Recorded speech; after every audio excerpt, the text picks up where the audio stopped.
21h30 à Paris, retour dans Paris Direct. À la une de l'actualité, le sort de Soledar, toujours incertain en Ukraine. La Russie et l'Ukraine continuent donc de se livrer une guerre de communication. Moscou revendique ce vendredi la prise de la petite ville de Soledar dans la province de Donetsk, mais Kiev dément et assure que les combats se poursuivent. Julie Chouteau. Aux États-Unis, le ministre de la Justice a nommé jeudi un nouveau procureur spécial. Il sera chargé d'enquêter sur les documents confidentiels retrouvés au domicile de Joe Biden. Une enquête est déjà en cours sur les documents emportés cette fois par Donald Trump. Les deux affaires toutefois ne sont pas tout à fait semblables, comme nous l'explique Cédric Ferreira. Après 5 mois de procès, le footballeur international français Benjamin Mendy peut souffler. Il a été déclaré non coupable ce vendredi de 6 viols et une agression sexuelle. Il sera rejugé en revanche à partir du 26 juin prochain pour viol et tentative de viol. Florent Rodeau.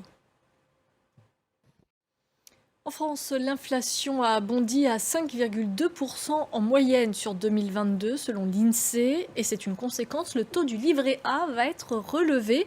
Il passera en février de 2 à 3%.